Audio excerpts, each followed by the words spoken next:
매주 화요일은 지방의 목사님들과 발성 연습을 하는 날이에요. 목이 쉽게 쉬지 않게 발성을 잘하는 훈련도 하고 성악 훈련도 함께 하는 시간입니다. 그런데 한 목사님께서 우리 단체 카톡방에 이번 주에는 디스크 수술이 잡혀 있어서 참석할 수가 없다고 말씀하셨어요. 그런데 막상 그 모임이 시작되었을 때 그 목사님이 들어오시더라고요. 어떻게 된 일이냐고 여쭤보니까 수술을 취소하셨다고 합니다. 그리고 그 이유를 설명해 주시는데요. 자기가 이 허리에 관심이 많아서 유튜브를 보는데 한 선생님의 강의를 들어보니까 나는 수술을 안 해도 될 것 같아서 수술을 취소했다는 거예요. 그 말을 듣고 좀 당황스러웠습니다. 그분은 직접 자기 상태를 진료한 의사의 말보다 자기와 일면식도 없는 유튜버의 말을 더 신뢰했기 때문입니다. 요즘 아이들 보면요, 필요한 지식을 책에서 찾는 게 아니라 대부분 유튜브에서 배운다고 합니다. 정말 유튜브를 검색해 보면요, 뭐 주식 투자, 설교, 연애, 결혼, 상담까지 모든 대답을 다 해주고 있더라고요. 바둑이나 장기 둘 때 이래라 저래라 수를 가르쳐 주는 것을 훈수라고 하지요.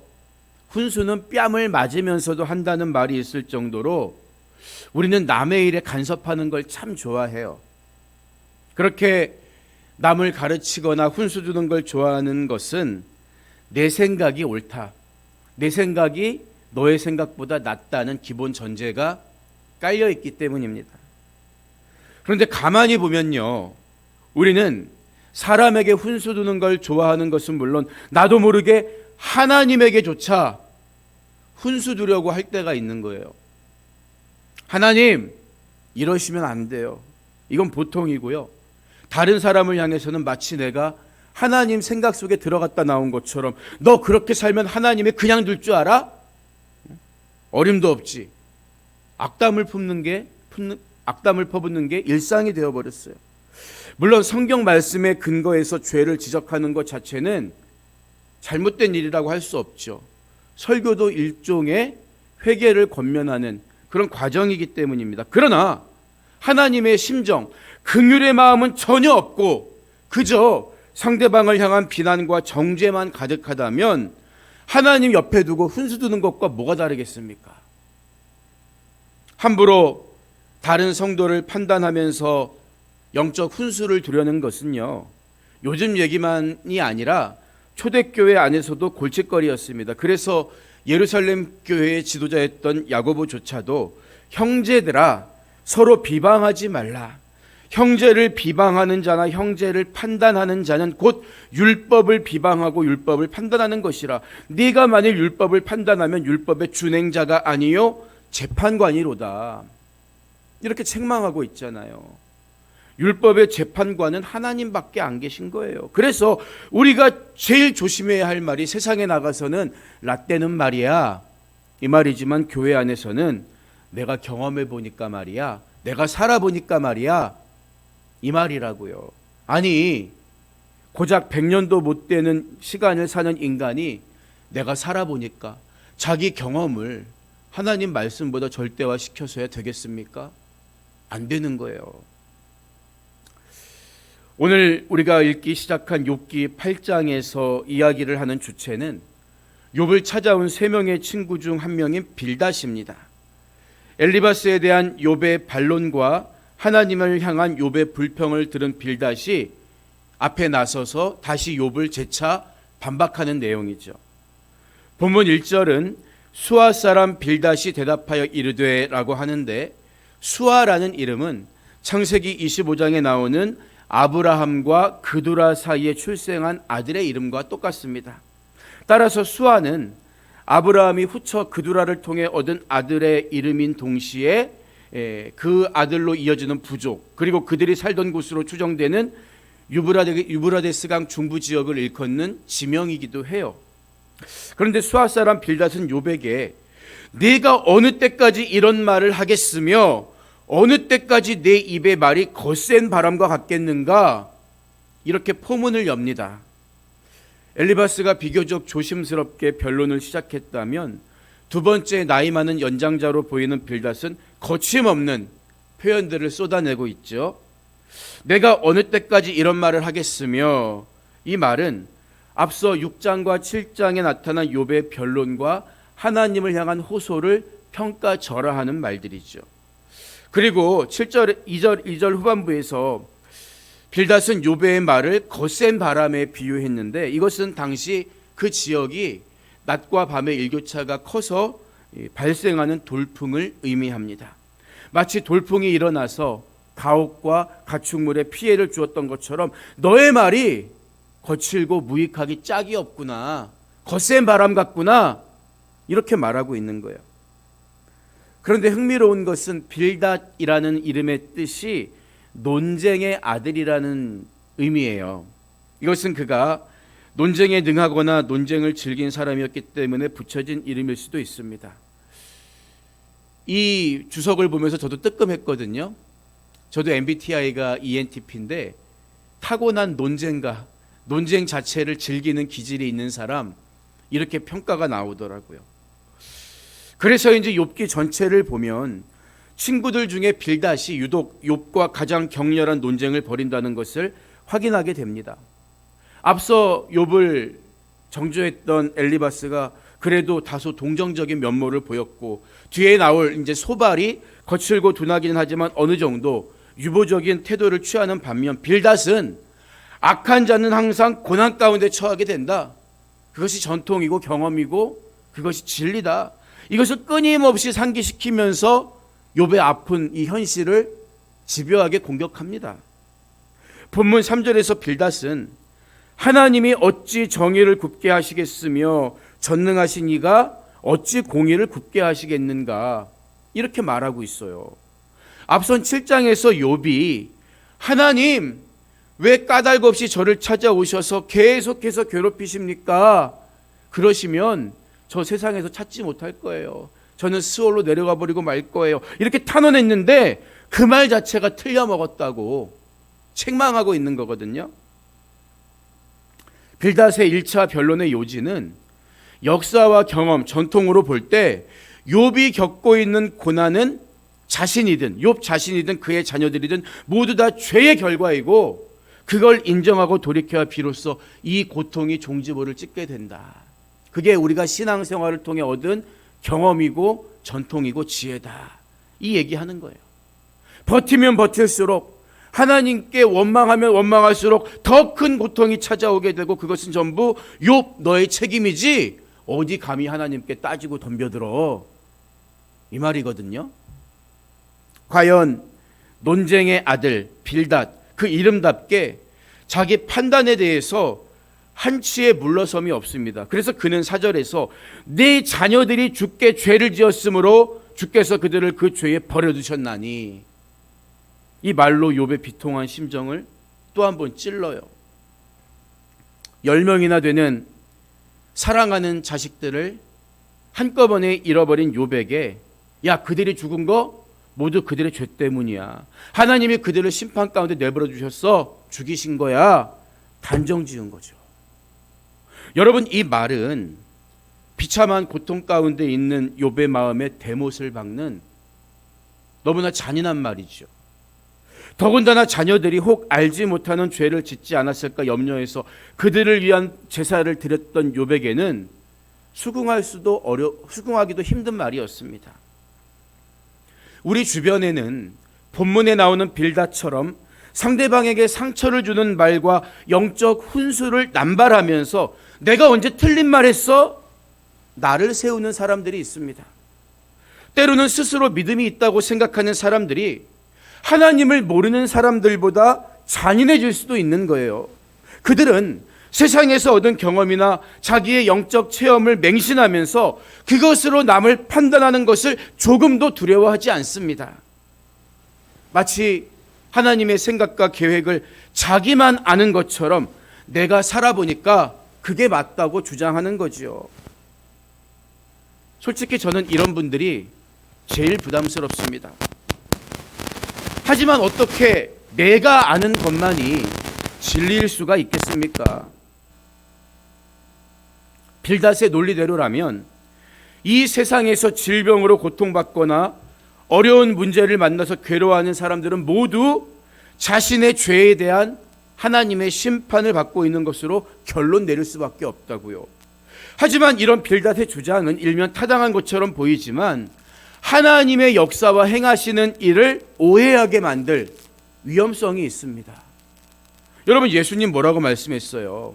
예수님은 선한 일을 행한 자는 생명의 부활로, 악한 일을 행한 자는 심판의 부활로 나오리라 말씀했는데, 이 말씀의 의미는 하나님의 궁극적인 심판이 영원의 때에 완성된다는 말씀이지, 이 세상에서 시시때때로 그때그때마다 이루어진다는 말씀이 아니기 때문입니다. 하나님은 오래 참으심 중에 우리가 죄에서 돌이켜 정령 살고 죽지 않기를 기뻐하는 분이십니다. 절대로 한 손에 칼을 들고 내가 죄를 지을 때마다 내리치시는 그런 분이 아니시라고요. 따라서 빌닷의 주장대로라면 악인이 세상에서 덜어 성공하고 의인이 고통받기도 하는 현실을 설명할 수 없게 돼요. 안타까운 것은 우리들도 종종 앞서 욥을 정죄한 엘리바스처럼 또 빌닷처럼 고난에 대한 선입견으로부터 자유하지 못할 때가 많다는 점이겠죠. 그래서 남의 고난을 보면서 저 사람이 무슨 죄를 진 거 아니야? 치레 짐작하기도 하는 거예요. 하나님이 우리를 사랑하시기 때문에 욥에게 고난을 허락하신 것처럼 징계하실 수도 있습니다. 그러나 모든 것이 또한 하나님의 징계는 아니라는 것도 우리는 알아야 할 필요가 있어요. 여러분, 그러면 우리가 사는 세상 속엔 왜 고난이 존재합니까? 왜 믿는 사람에게도 문제가 찾아오냐는 거예요. 여러 번 말씀드렸지만 하나님이 보시기에 좋게 창조한 세상은 죄로 인해 깨어져 버렸기 때문입니다. 그 깨어진 세상을 죄로 물든 타락한 인간이 살다 보니까 이 세상 속에는 온갖 부조리와 재해가 넘쳐나게 되었고 결국 그 결과를 우리 모두가 고스란히 받아들이면서 살아가게 되었다는 거예요. 보세요. 지금도 전쟁으로 인해 얼마나 많은 사람이 죽고 고아들이 생겨납니까? 그것이 그들의 개인의 직접적인 죄에 대한 심판으로 인해 주어진 결과입니까? 죄 때문에 고아가 된 거예요? 죄 때문에 전쟁에서 죽은 거예요? 또 아프리카에서는 100원이면 구할 수 있는 정수지 하나를 구하지 못해서 오염된 물을 마신 아이들이 반수 이상 죽어나가요. 그 아이들이 고난 중에 비참하게 죽을 만한 죄를 지었기 때문에 그렇게 죽는 걸까요? 그렇지 않습니다. 우리는 죄로 오염된 세상은 죄의 결과에 대해 모두가 함께 책임져야 하는 유기적인 관계에 놓여 있다는 것을 이해할 필요가 있다고요. 창세기를 보면 아담이 범죄했는데 땅이 함께 저주를 받죠. 땅뿐만이 아닙니다. 로마서 8장 21절 이하를 보면 바라는 것은 피조물도 썩어짐의 종노릇한 데서 해방되어 하나님의 자녀들의 영광의 자유에 이르는 것이라. 피조물이 다 이제까지 함께 탄식하며 함께 고통을 겪고 있는 것을 우리가 아느니라. 이렇게 말하잖아요. 인간의 타락으로 인해 피조물도 신음하면서 어서 구원의 날이 오라, 어서 우리를 구원하라 탄식하고 있다는 거예요. 이 구절을 주석한 일본의 신학자 우찌무라 간조는 죄로 물든 세상에 사는 피조물들은 무언의 함성으로 우리에게 말하기를 어서 나를 사망의 몸에서 건져내달라고 호소하고 있다고 해석하고 있습니다. 그렇기 때문에 성도는 물론 사람들이 이 땅에서 겪을 수 있는 모든 고난이 그 사람 개인의 죄에 대한 직접적인 형벌이라고 속단해서는 안 되는 거예요.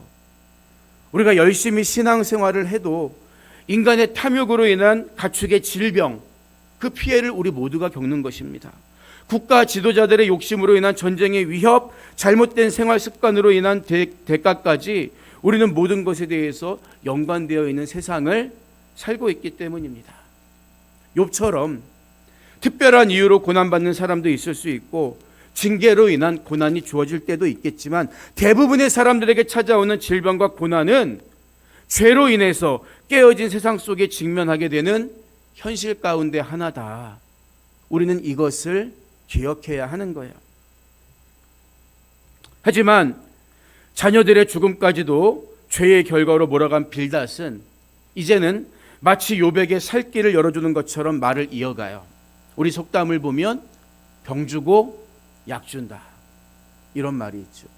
병 주고 약 주는 것은 감사한 게 아니라 오히려 얄미운 거예요. 5절과 6절을 보면 네가 만일 하나님을 찾으며 전능하신 이에게 간구하고 또 청결하고 정직하면 반드시 너를 돌보시고 내 의로운 처소를 평안하게 하실 것이라고 하죠. 여러분, 우리가 물론 빌닷의 충고를 요백에 그대로 적용할 수는 없지만 죄인은 회개해야 산다는 말은 모든 사람에게 적용할 수 있는 말이기는 합니다.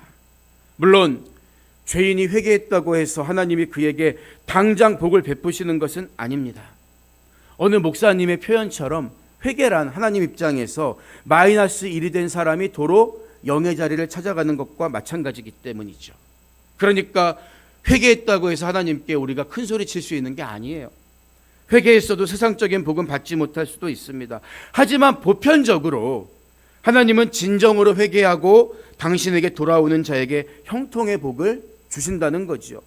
세상적인 복은 주시지 않을 수 있어도 영적인 복, 은혜를 베푸시고 지켜주십니다. 그렇기 때문에 요백에 훈수를 두는 빌닷의 말은 일반적인 의미에서 성경의 가르침과 다르다고 할 수는 없습니다. 하지만 특수한 상황에 놓여 있었던 요백에 무리하게 적용시키려고 한 게 문제였죠. 빌닷은 7절에서 우리가 잘 아는 말씀을 덧붙입니다. 내 시작은 미약하였으나, 이 말은 앞에 있는 말에 이어지는 거죠.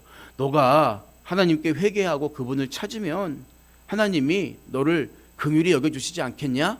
그리고 이어서 네 시작은 미약하였으나 내 나중은 심히 참대하리라, 이 말을 하고 있는 거예요. 우리가 식당이나 개업 사무실을 가면 자주 볼 수 있는 액자 속에 써져 있는 성경 구절이죠. 제가 우연히 예전에 지방에 있는 어느 신학교에 갔을 때도 복도에 커다랗게 이 구절이 걸려 있었어요. 아마 미약과 대조되는 창대하리라, 이 말씀이 와닿고 은혜가 되기 때문인 것 같습니다. 여러분, 저는 특별히 이 말씀을 통해 믿음과 소망을 갖거나 성공을 기대하는 성도들의 마음을 상하게 하고 싶은 의도는 없습니다. 다만 우리가 성경을 읽을 때에는 문맥과 흐름을 따라 읽고 누가 이 말을 하고 있는가를 확인을 해야지 마음에 드는 구절만 골라서 읽는다든지 그것만이 무조건 다 하나님이 주신 말씀이라고 생각하면 본문의 의미와는 크게 다르게 잘못된 해석을 할 수 있다는 것을 말씀드리려는 거죠. 지금 빌닷의 말은 이야기했던 것처럼 마치 병 주고 약을 주는 것처럼 욥을 정죄하고 약간은 비아냥거리는 상황에서 나온 말이기 때문이에요.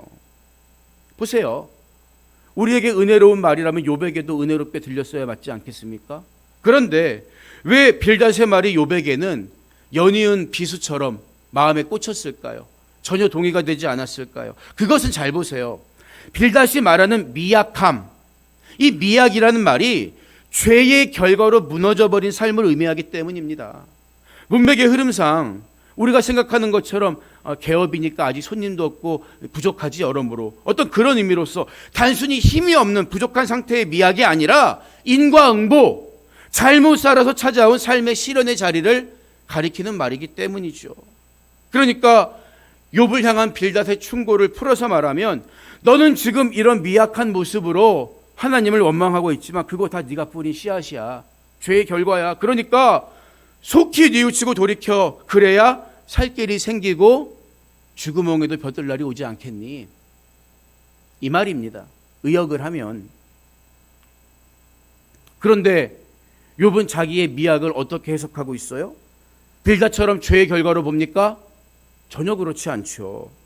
단적으로 말하자면 욥은 자기의 고난을 계속 이어지는 본문 속에서 더 구체적으로 나오지만 하나님의 부재라고 여깁니다.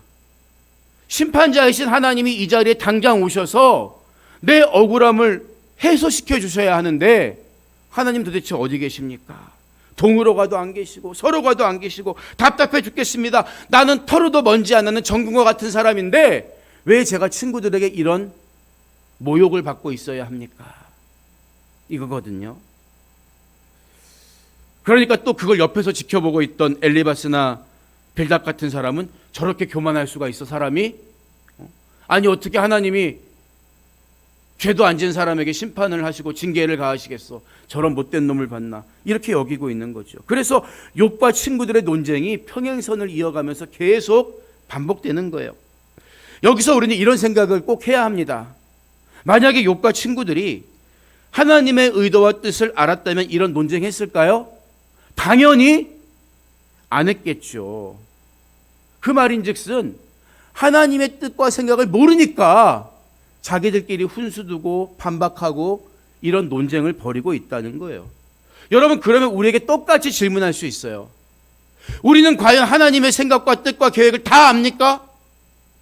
다 안다고 자신 있게 말할 수 있어요? 당연히 아니죠. 그런데 고만고만한 수준의 사람들끼리 서로 훈수두고 이게 맞다 저게 틀리다 너는 벌 받을 거야 판단하니까 하나님 보실 때 얼마나 답답하고 우습게 보이겠습니까? 예전에 유명한 야구인 김성근 감독이 한 광고를 찍은 적이 있어요. 어느 추운 겨울날 야구장 응원석에 김성근 감독하고 어린 꼬마 둘이 앉아 있는데 꼬마가 할아버지 야구 잘하세요? 라고 묻죠. 그러자 김성근 감독이 어색하게 웃으면서 조금이라고 해서 그걸 본 시청자들이 피식 웃었어요. 이 꼬마 아이는 김성근 씨가 얼마나 유명한 야구인인지 모르니까 그런 말을 한 거죠. 여러분, 그런데 똑같이 우리는 욥이나 그의 친구들처럼 행동할 때가 있다는 거예요. 하나님이 정말 제 인생 책임져 주실 수 있어요? 라든지 도대체 어디가 계신 거예요? 또는 사람들을 향해서 하나님 생각을 다 아는 것처럼 야 그거 하나님 뜻 아니야 그렇게 살면 안 돼 마치 훈수두려고 하는 것처럼 행동할 때가 있다는 거예요. 그래서 바울은 디모데에게 어리석고 무식한 변론을 버리라 이에서 다툼이 나는 줄 알미라 권면한 거죠. 우리는 인생에 문제가 찾아오고 브레이크가 걸리면 하나님 앞에 먼저 무릎 꿇어야 하는 거예요. 판단하려고 하지 말고. 세상의 경험과 교훈이 악한 것은 아니지만 그것은 우리가 순전한 마음으로 하나님께 나아가는데 유익을 줄 수 없는 것이기 때문입니다. 찬양하는 중에는 입술로 범죄하지 않은 욥이었지만 고난에 대해서 이 고난의 이유에 대해서 친구들과 무익한 논쟁에 그 무익한 변론에 휘말리게 되니까 하나님의 정의로움과 선하심을 점점 잊어버리게 되었다는 것을 우리는 기억해야 합니다. 하나님은 절대 우리의 훈수의 대상이 아니라 우리를 인도해 가시는 내 삶의 주인이십니다. 오늘 말씀을 마무리합니다. 미국의 침례교 목사였던 조지 트루엣 목사님은 인간이 가질 수 있는 가장 위대한 지식은 하나님의 뜻을 아는 것이며 인간이 행할 수 있는 가장 위대한 업적은 하나님의 뜻을 행하는 것이다. 이런 말을 했습니다. 그런데 우리가 하나님의 뜻을 행하려면 먼저 그분의 뜻을 분별할 수 있어야 하겠죠. 기도응답의 대가였던 조지 물러 목사님은 하나님의 뜻을 아는 6가지 단계를 소개한 적이 있어요. 첫째, 나의 의지가 개입되지 않도록 마음을 비운다. 둘째, 결과에 대해 내 뜻을 개입시키지 않도록 노력한다. 셋째, 성령께서 나를 인도하시는 방향을 알려고 힘쓴다. 넷째, 주변 상황을 고려한다. 왜냐하면 종종 상황과 말씀과 성령이 서로 연결되어서 하나님의 뜻을 밝혀주기 때문이다. 다섯째, 기도하는 가운데 하나님의 뜻을 내게 보여주시기를 간구한다. 여섯째, 앞에 열거한 대로 기도와 말씀, 묵상 후에 내린 결론에 따라 행한다. 이때 내 마음에 평안이 임하면 두세 번 더 기도한 다음에 진행한다.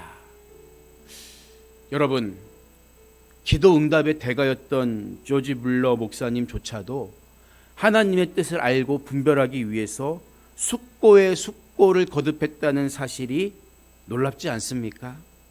그런데 우리는 너무나 쉽게 하나님 뜻이 이것이다 저것이다 말하고 심지어 그것으로 남을 판단하려고 할 때가 있다는 거예요. 그러나 하나님은 우리의 훈수의 대상이 아닐 뿐만 아니라 우리를 사랑으로 인도해 가시는 삶의 주인이십니다. 겸손히 하나님의 음성에 귀를 기울이면서 하나님 뜻에 합당한 삶을 살아갈 수 있는 저와 여러분이 되시기를 주님의 이름으로 축원드립니다.